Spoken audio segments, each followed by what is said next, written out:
দপ্তরের আমাদের বিল আপনাদের অ্যামেন্ডমেন্ট ছিল, যেটা সর্বসম্মতিক্রমে কার্যত অনুমোদন হয়েছে। আমি ধন্যবাদ জানাই।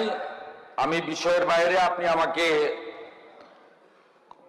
বলার সুযোগ করে দিয়েছেন, আমি ধন্যবাদ জ্ঞাপন করি। আমাদের পার্শ্ববর্তী রাজ্য আসামে বন্যা পরিস্থিতি অত্যন্ত উদ্বেগজনক। আপনারা জানেন, সবাই টিভিতে, মিডিয়াতে, আত্মীয় স্বজনের মাধ্যমে জেনেছেন। ওখানে আমাদের বাঙালিরাও প্রচুর থাকেন এবং আসামের সঙ্গে আমাদের অত্যন্ত আত্মিক সম্পর্ক রয়েছে পশ্চিমবঙ্গের সঙ্গে। প্রায় 100 জনেরও বেশি মানুষের মৃত্যু ঘটেছে।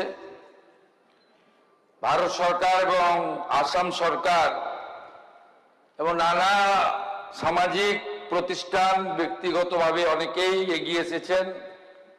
ছত্তিশগড়, মণিপুর রাজ্যের সেখানকার সরকারও আসাম সরকারকে সহযোগিতা ঘোষণা করেছে। আমি পশ্চিমবঙ্গ সরকারের পক্ষ থেকে মুখ্যমন্ত্রীর ত্রাণ তহবিল থেকে 10 কোটি টাকা আর্থিক সাহায্য আসাম সরকারকে আমরা দেওয়ার জন্য এখানে প্রস্তাব রাখছি এবং আমরা সেটা আসামের মুখ্যমন্ত্রী মহোদয়ের কাছে পৌঁছে দেওয়ার ব্যবস্থা করব। মহোদয়, আমি দুটো ঘোষণা এখানে করছি। মাননীয় অর্থমন্ত্রীর সঙ্গে আমার আলোচনা হয়েছে এবং অর্থ দপ্তরের সঙ্গেও আলোচনা হয়েছে। দুটোই আমাদের, একটি প্রাক্তন বিধায়ক কেন্দ্রিক আর একটা বর্তমান বিধায়কদের কাজের সুবিধা কেন্দ্রিক।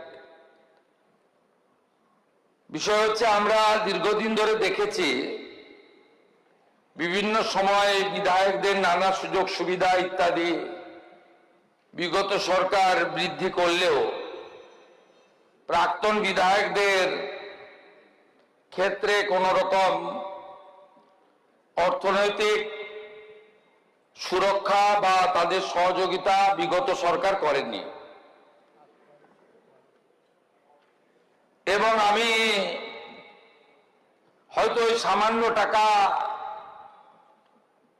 বিগত সরকার তাদের মনে হয়নি দেওয়ার প্রয়োজন আছে, কিন্তু আমি নিজে বেশ কিছু প্রাক্তন বিধায়ককে আমি দেখেছি ভিন্ন ভিন্ন দলের,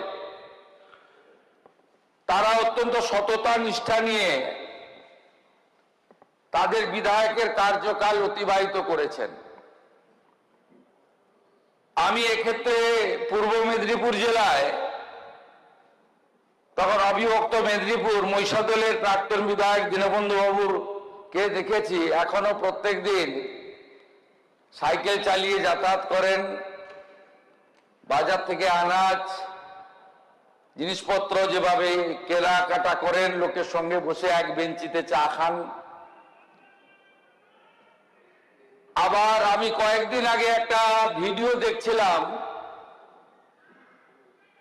আমাদের বাসন্তীর প্রাক্তন এমএলএ, মন্ত্রী ছিলেন সুভাষ নস্কর, তাকে দেখছিলাম যে তিনি স্টেশনে বসে আছেন। রেল স্টেশনে তাকে একজন সোশ্যাল মিডিয়া ভাইরাল করেছে। তাকে বলছেন যে, সুভাষ দা, আপনি এখানে প্রত্যেকদিন আসেন? বলছে, হ্যাঁ আসি, আমি এখানে পাশে সবজির বাজার করি, তারপরে এখানে বসে এই রেলের বেঞ্চিতে বসে একটু চাটা খাই, খবর কাগজ একটু পড়ি টড়ি এখানে হকারদের কাছ থেকে নিয়ে তারপরে বাড়ি চলে যাই। এগুলো দেখার পরে আমার মনে হয়েছে যে এই বর্ষিয়ান প্রাক্তন বিধায়করা, তারা, তাদের প্রতি সরকারের কিছু দায়িত্ব কর্তব্য আছে যা বিগত সরকার করেননি। আমি অর্থমন্ত্রীর সঙ্গে আলোচনা করেছি, কারণ আমাদের অর্থনৈতিক অবস্থা তো রাজ্যের মোটেই ভালো নয়। আমাদের সাধ থাকলেও সাধ্যে কুলোয় না। আমি এটার জন্য আমাদের পরের সেশনে আইন আনতে হবে, কারণ অ্যামেন্ডমেন্ট করতে হবে। তো এফেক্টটা আগস্ট মাস থেকে তারা পাবেন, এরিয়ার সহ। আমাদের প্রাক্তন বিধায়কদের যে চিকিৎসা ভাতা 6,000 টাকা ছিল, সেটা বাড়িয়ে আমি 10,000 টাকা করার ঘোষণা করলাম। মাননীয় বর্তমান বিধায়কবৃন্দ, আগে বিধায়করা সরকারি অফিস থেকে কাজ পরিচালনা করতেন, এখন বিধায়কদের নিজস্ব অফিস, মানুষের চাহিদা অনুযায়ী, মানুষের প্রয়োজন অনুযায়ী নিজস্ব অফিস করতে হয়। অনেকে দলের অফিসকে বিধায়ক অফিসে পরিণত করেন, আবার অনেকে দলের অফিসটা দলের জায়গায় রাখেন, বিধায়ক অফিসটাকে বিধায়ক সেবা কেন্দ্র হিসেবে ব্যবহার করেন। আমরা এখানে যে 208 জন জিতেছিলাম, একটা আমাকে ছাড়তে হয়েছে, 207। আমাদের কেন্দ্রীয় নেতারা এবং রাজ্য সভাপতি আমরা বিধায়কদের নিয়ে দলীয় মিটিং করেছিলাম। সেখানে আমাদের একটা সিদ্ধান্ত হয়েছে যে প্রত্যেকটি বিধায়ক তার নিজের নিজের বিধানসভা কেন্দ্রে একটি সেবা কেন্দ্র চালু করবেন,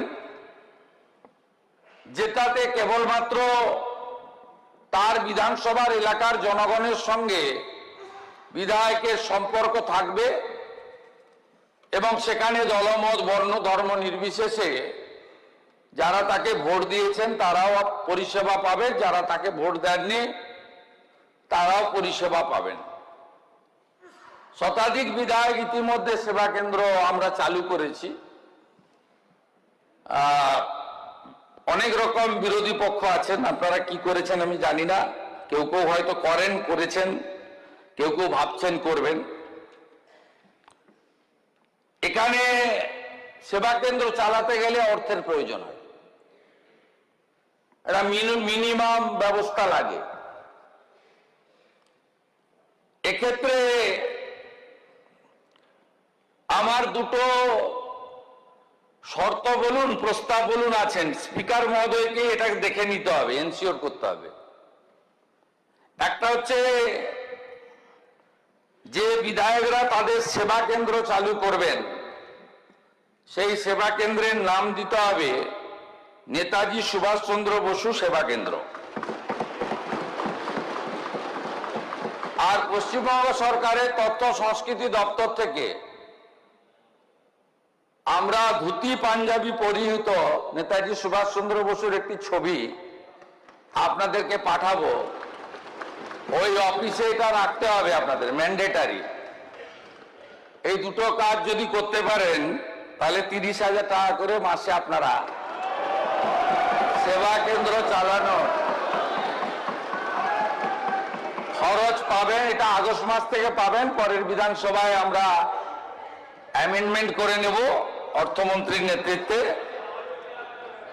এবং একসঙ্গে আগস্ট মাস থেকে টাকাটা তখন পেয়ে যাবেন। এই দুটো শর্ত আপনাদেরকে পালন করতে হবে এবং অধ্যক্ষ মহোদয়কে এটাকে এনশিওর করতে হবে। যারা পালন করবেন না তাদের জন্য অর্থ দেওয়া হবে না। পরিষ্কার কথা। এই দুটো আমার এই তিনটে ঘোষণা ছিল। আপনাদের সবাইকে স্বাধীনতা দিবসের প্রাক্কালে ধন্যবাদ জানাবো। হর ঘর তেরঙ্গা 70 লক্ষ জাতীয় পতাকা আমরা বিতরণ করেছি। কোন বিধায়কের জাতীয় পতাকা লাগলে এলাকায় বিতরণ করার জন্য স্থানীয় বিডিও অফিসে বা তথ্য সংস্কৃতি দপ্তরের অধীনে যে অফিস আছে যোগাযোগ করবেন। এবং আমরা আগে ডাক পেতাম না, এলওপি কেও ডাকতো না। রেড রোডের কর্মসূচিতে তো সবাই ডাক পাবেন, চিঠি এসে যাবে। আর জেলায় জেলায় জেলা শাসক মহকুমা শাসকদেরকে আমাদের নির্দেশ দেওয়া হয়েছে সমস্ত নির্বাচিত বিধায়ক সাংসদকে স্বাধীনতা দিবসের প্রোগ্রামে মর্যাদার সঙ্গে সম্মানের সঙ্গে ডাকতে হবে, বসাতে হবে। আমি স্বাধীনতা দিবসের প্রাক্কালে আপনাদের সবাইকে অভিনন্দন জানিয়ে এবারে রাখি বন্ধন আমরা সরকারিভাবে পালন করব। রাখি বন্ধন উৎসব আগে যুব কল্যাণ ও ক্রীড়া দপ্তর করত, এখন যুব কল্যাণ এবং ক্রীড়া দপ্তরের সাথে তথ্য সংস্কৃতি দপ্তর যৌথভাবে রাখি বন্ধন উৎসব সরকারিভাবে গোটা রাজ্যে পালিত হবে। আপনার সবাইকে আরেকবার ধন্যবাদ দিয়ে আমি শেষ করছি। ধন্যবাদ মাননীয় মুখ্যমন্ত্রী। মাননীয় সদস্যগণ, এখন আমরা একটি প্রস্তাব এর নোটিশ পেয়েছি মাননীয় পরিষদীয় মন্ত্রী শ্রী শঙ্কর ঘোষ মহাশয়ের কাছ থেকে।